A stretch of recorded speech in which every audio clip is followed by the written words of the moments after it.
Good morning. आज का हमारा टॉपिक है बाइनोमियल नोमेनक्लेचर। बाइनोमियल का मतलब होता है द्विनाम पद्धति या दो नामों से मिलकर के एक नाम बनाना। नोमेनक्लेचर नामकरण। तो आज हम यह देखेंगे कि प्लांट की जो बाइनोमियल नोमेनक्लेचर है वो किस तरह से हम करते हैं। बाइनोमियल नोमेनक्लेचर तो ये क्या होता है कि जैसे एक प्लांट है उसके अलग अलग लोकल रीजन में अलग अलग नाम होते हैं। कि कोई प्लांट है जिसे हम हमारे रीजन में कुछ और कहते हैं, दूसरे रीजन में उसका कुछ और नाम है। तो इस तरह से जैसे इसका एग्जाम्पल भी दिया हुआ है मूंगफली या पीनट। इसको इसका बॉटनिकल नेम तो है एरेकिस हाइपोजिया, ये इसका बॉटनिकल नेम हो गया। लेकिन इंडिया में ही जैसे बंगाल में इसे चीना बादाम कहा जाता है, महाराष्ट्र में इसे सींगदाना, हिंदी में मूंगफली। अब हर रीजन में इसका अलग अलग नाम है। इसी तरह से अब हम जो अलग अलग कंट्रीज हैं उनमें बात करते हैं तो उनमें भी इसके अलग अलग नाम है। तो बाइनोमियल नोमेनक्लेचर से क्या हुआ कि पूरे इंटरनेशनल लेवल पर एक ही नाम हो गया जिससे कि इसे इजीली आइडेंटिफाई किया जा सके। एक प्लांट के डिफरेंट नेम होने के कारण बाइनोमियल नोमेनक्लेचर की जरूरत पड़ी कि अलग अलग रीजन में अलग अलग नाम है और प्लांट एक ही है, और उन इसलिए कुछ ऐसा सिस्टम या ये पद्धति का डेवलपमेंट किया गया जिससे कि उस प्लांट को इजीली रिकॉग्नाइज किया जा सके। अब यहाँ देखते हैं कि बायनोमियल नोमेनक्लेचर की आवश्यकता क्यों पड़ी। एक तो इंटरनेशनल लेवल पर प्लांट स्पीसीज को आइडेंटिफाई किया जा सके, दूसरा प्लांट का करेक्ट नेम निर्धारित किया जा सके। तो दो रीजन ये था कि इंटरनेशनल लेवल पर रिकॉग्नाइज हो और दूसरा कि प्लांट का करेक्ट नेम रहे। तो इसलिए बायनोमियल नोमेनक्लेचर की आवश्यकता पड़ी। अब यहाँ देखते हैं international rules for plant nomenclature कि क्या रूल्स होते हैं जो प्लांट नोमेनक्लेचर में यूज में किए जाते हैं। सबसे पहला है प्लांट का नेम लैटिन लैंग्वेज में लिखा जाना चाहिए। लैटिन लैंग्वेज प्राचीन ग्रीक या रोमन लैंग्वेज है जो कि बिल्कुल डेड हो चुकी है और उसे आज के टाइम में यूज में लिया जाता है। सेकंड है one name for one plant species. एक प्लांट स्पीसीज के लिए एक ही नाम होना चाहिए, चाहे उसे हम किसी भी कंट्री में किसी भी रीजन में जाकर देखें। थर्ड है नेम के एंड में साइंटिस्ट नेम शॉर्ट में लिखा जाना चाहिए। चौथा प्लांट नेम इटैलिक्स में लिखे जाने चाहिए।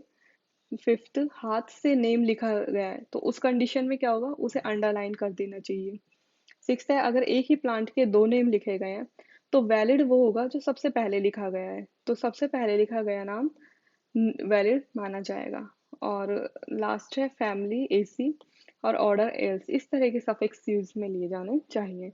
तो लैटिन लैंग्वेज में होना चाहिए, और दूसरा इटैलिक्स में लिखे जाने चाहिए, और अंडरलाइन किए जाने चाहिए अगर हाथ से लिख रहे हैं तो।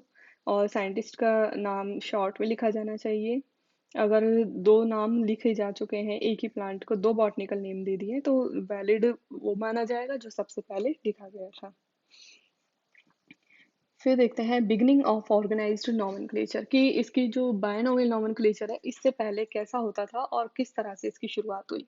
तो सबसे पहले पॉलीसिलेबिक नेम, मतलब कि एक साथ बहुत सारे जो सिलेबी होते हैं वो यूज में लिए जाते थे, बहुत सारे नामों से मिला करके शब्दों से मिला करके एक नाम लिखा जाता था।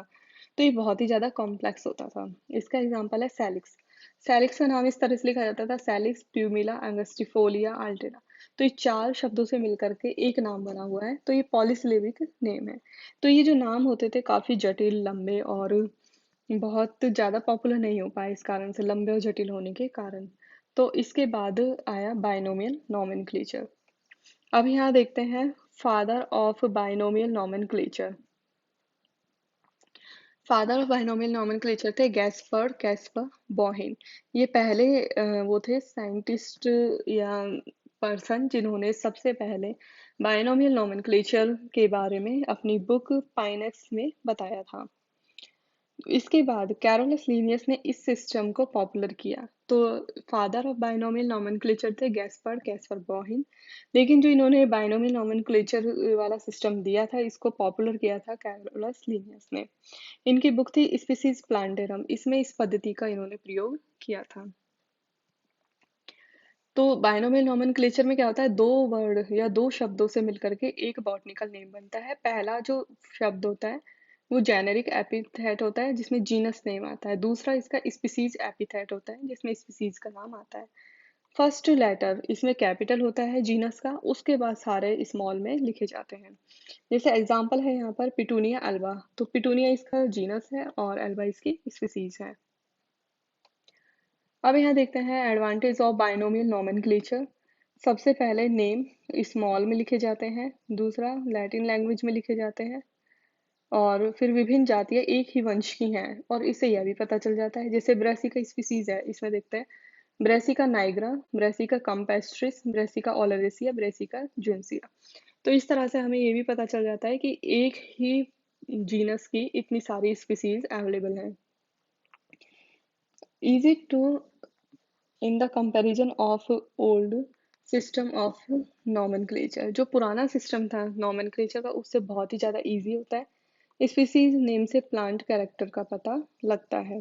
जैसे पिटूनिया एल्वा है, तो एल्वा यूज में लिया जाता है for white colour, white colour के लिए एल्बा यूज में लेते हैं, तो इससे यह भी पता चल जाता है कि प्लांट का कैरेक्टर कैसा होता है। Thank you.